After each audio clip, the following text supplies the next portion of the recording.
بہت اکیلا محسوس کرنے لگی۔ اس لیے میں نے ان کو کچھ وقت دینا شروع کیا، مگر جب وہ میری بیٹی کے بارے میں باتیں شروع کرتی تو میں کام کا بہانہ کر کے وہاں سے اٹھ جاتی۔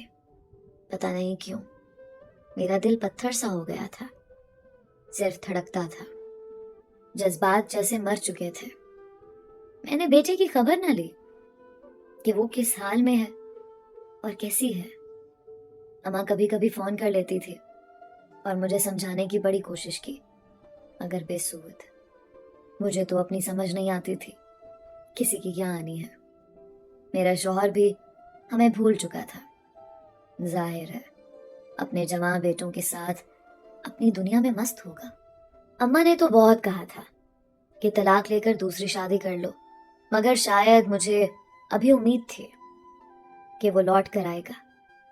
میں نے شادی کے بعد اسے دل سے اپنایا تھا، اب دل نہیں مانتا تھا کہ اپنے نام کے ساتھ کسی اور کا نام لگاؤں، اس لیے خاموشی سے زندگی کا سفر طے کر رہی تھی۔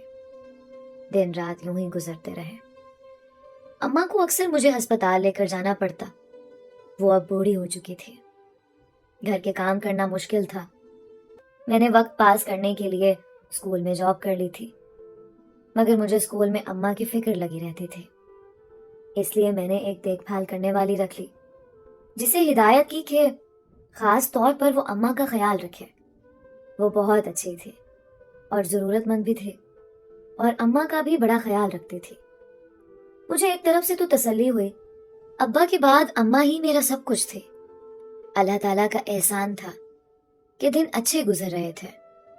ایک دن شام کو میں نے اماں کو چائے بنا کر دی اور اپنے کمرے میں اپنی چائے لے کر سوچوں میں ماضی کی گلیوں میں بھٹک رہی تھی کہ باہر زور زور سے دروازہ کھٹکا۔ میں نے سوچا اس وقت کون آ گیا ہے۔ میں نے کام والی کو آواز دی کہ جا کر دیکھو کون آیا ہے۔ تھوڑی ہی دیر بعد میں نے دیکھا کہ میرا شوہر اسد کمرے میں موجود تھا۔ کام والی اس کے پیچھے کھڑی تھی۔ وہ کہنے لگی، باجی بہت روکا انہیں پر یہ رکے ہی نہیں، کہتے ہیں آپ سے ملنا ہے۔ میں حیرانی اور پریشانی سے دیکھتی رہی۔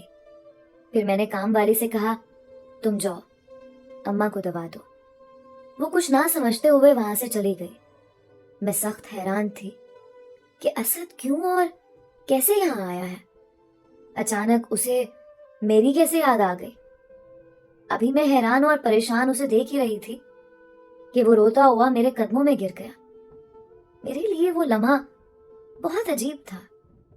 وہ ایک خود سر انسان تھا، اچانک